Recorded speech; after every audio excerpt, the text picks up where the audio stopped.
Hi there, this is Ranjit, and in this video we'll be doing the full review for the Samsung Galaxy S20 Fe 5G variant that comes with the Snapdragon 865. And in this video we'll divide it between the pros and cons. What did I feel was good, what was bad. And guys, I won't get into the physical aspects and other aspects of this device. Watch the unboxing video, I've covered all those aspects. So let's quickly jump between them, and I'll say the summary right away. I would say this has to be one of the better Samsung smartphones, one of the best, in fact, I would say, in this price range around that 45,000 that we have seen from Samsung, because now it comes with that Snapdragon 865, and the performance because of that has improved drastically compared to the Exynos 990. But again, it's not perfect, so I'll divide it between the pros and cons so that you can make an informed decision. So let's go over this one. And as you can see, guys, this is now big thing is that this comes with the Snapdragon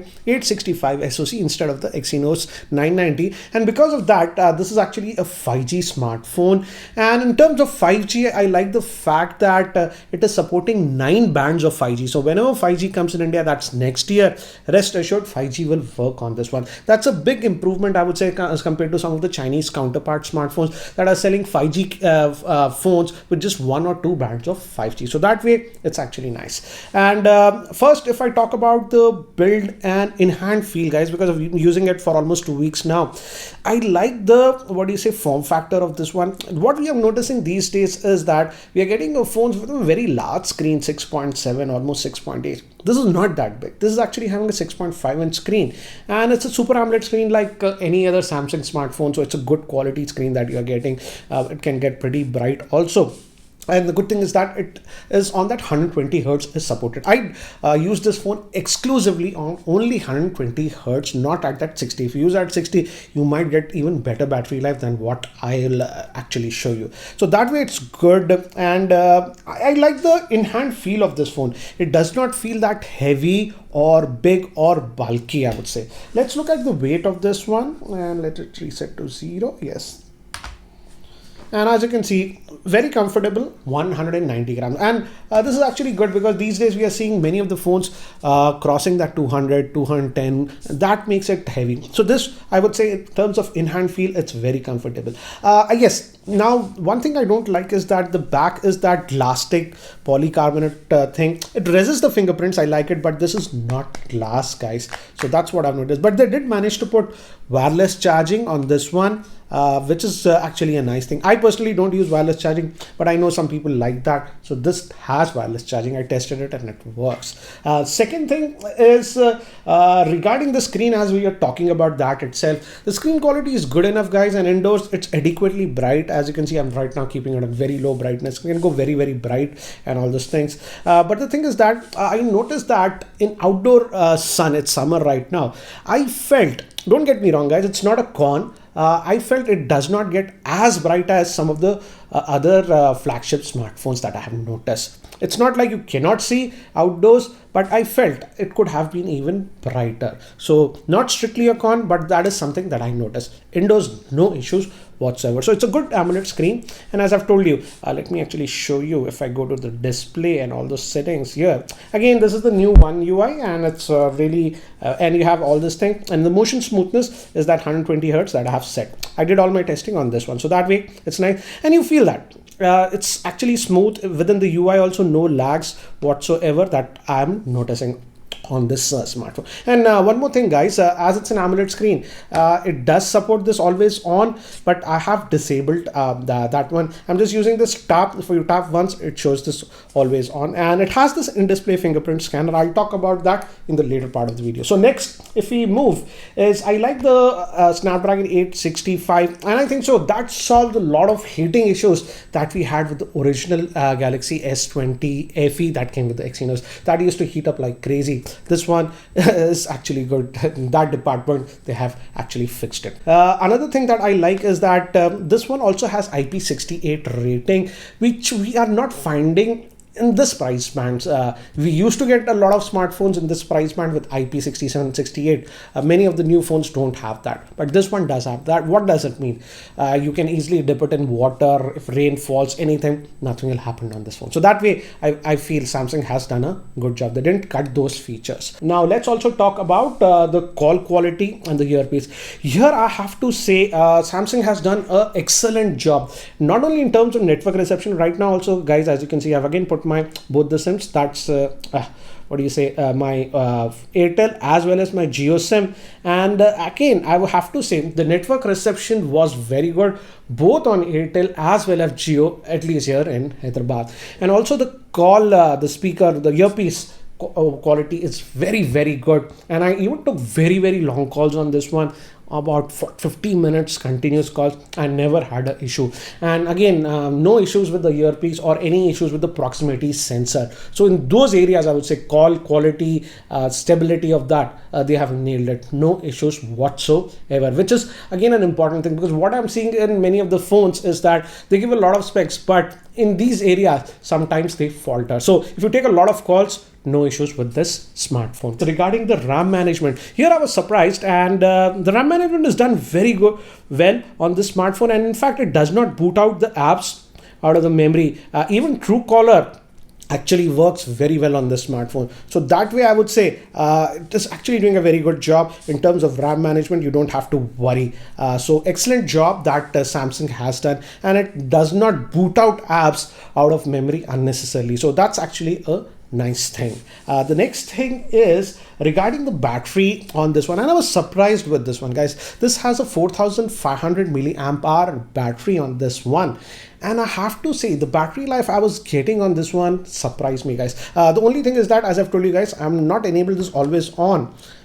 So this is without the always on. If you enable always on, yes, the battery will take a little bit of hit, but I used it without that. And let me actually show you the battery stats. Again, guys, this is with two SIMs. I saved some stats. If I go to screenshots, let me show you. Okay, let's start with this one. I took multiple. So first, it's 1 day, 17 hours. So it's almost after 1.5 days, guys, that we are seeing this battery stats came down to 6%, and screen on time, as you can see, 6 hours 50 minutes. So that's actually really good. You might say only 6 hours 50 minutes. Why are you, Ranjit, saying that it's good? Look at the standby time, guys. 1 day, 17 hours. So that is what? Almost close to 40 hours. And after that, it was down to 6%. So this is my experience. Easily about 1.5 days it was giving it to me. Again, as you can see, this is with sort of light usage, but it lasted over 2 days and 9 hours, guys. That's insane. And then also I got a screen on time of about 5 hours 28 minutes. So, and this is, guys, always with that 120 hertz. I'm not using the 60 hertz. So nevertheless, to say, the battery life actually surprised me, and in fact it was better than some of the Samsung's flagships that I have used. For example, this one gave me better battery life even than the Samsung Galaxy S21 Ultra, which I had used about 3 months ago. So in terms of battery life, they have done a very good job, and this frankly surprised me, guys. Easily about giving me always about 1.5 days of battery life with my active daily usage scenarios. So that way I would say they have done a very good job in terms of battery. I'll talk about the charging in the later part of the video. Okay, next, if we move, is regarding the camera.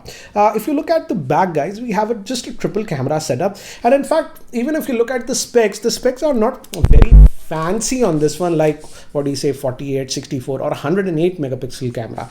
These are actually 12 megapixel camera. The main is 12, then we have a 12 megapixel that's ultra wide, and an 8 megapixel that's a zoom lens. And I would say it's a very practical camera, no gimmicks and stuff. And as you can see with the sample shots, this was very surprising. The camera performance, I have to say, is one of the strengths of this smartphone. Not only outdoor shots actually came out good, but even in indoor and artificial lighting, the camera performance was very good. Even the skin tones were produced very well. So I would say in terms of camera, they didn't hype it like crazy with some marketing gimmick or something, but the actual usage of the rear facing camera was actually good. So I feel it's a practical camera that we are getting on this one. So guys, these were some of the things that actually lied with this device. Also, as I've told you, wireless charging is there. And now let's move to the cons that I've noticed with this smartphone. And the first con that I have, again guys, I could say this is not con nitpicking, but the thing is that, as I've told you, it has this in-display fingerprint scanner. Right now it's working very well, but I would say sometimes it acts a little bit finicky, and I had to use it about 2 times I have to do it. So I would have loved to see a side mounted fingerprint scanner, because after testing dozens of phones, I would say this is more practical. So this is not a bad in-display fingerprint scanner, but again, it's not the fastest that I have seen. In fact, I would say the OnePlus smartphones have a faster in-display fingerprint scanner than this one. It works about 80% of the time for me, but that 20% time sometimes I have to press it twice. So slight nitpicking that I have noticed. The next thing is regarding the front-facing camera. On paper, guys, it's a punch hole camera, and on paper this should be actually very good because it's a 32 megapixel front facing camera. But in reality, I would say the front facing camera performance was pretty average, as you can see with these sample shots. It's not bad, but I would say pretty average. And I would say if you are a person who gets a smartphone mostly for selfies, then I might say this is not the smartphone for you. Anyways, let's move to the next one. And I seriously hate Samsung for this. In the box, you get a 15-watt charger, and they have the audacity to say that it's a fast charger. Come on, Samsung. I just don't get it. Giving a 15-watt charger with a phone that costs 47,000. Yes, it does support 25-watt fast charging, and I had an old S21 plus 25-watt charger, and if you use that, yes, it charges quickly, but you have to purchase that separately. So I don't get the point. 15-watt charger now in 2021 with a phone that is costing over 40,000. I feel that's just ridiculous. Again, this is something that I've started seeing with Samsung smartphones lately, guys. You get this one UI and all those things, but what I'm noticing is that sometimes you will get some unnecessary notifications over here.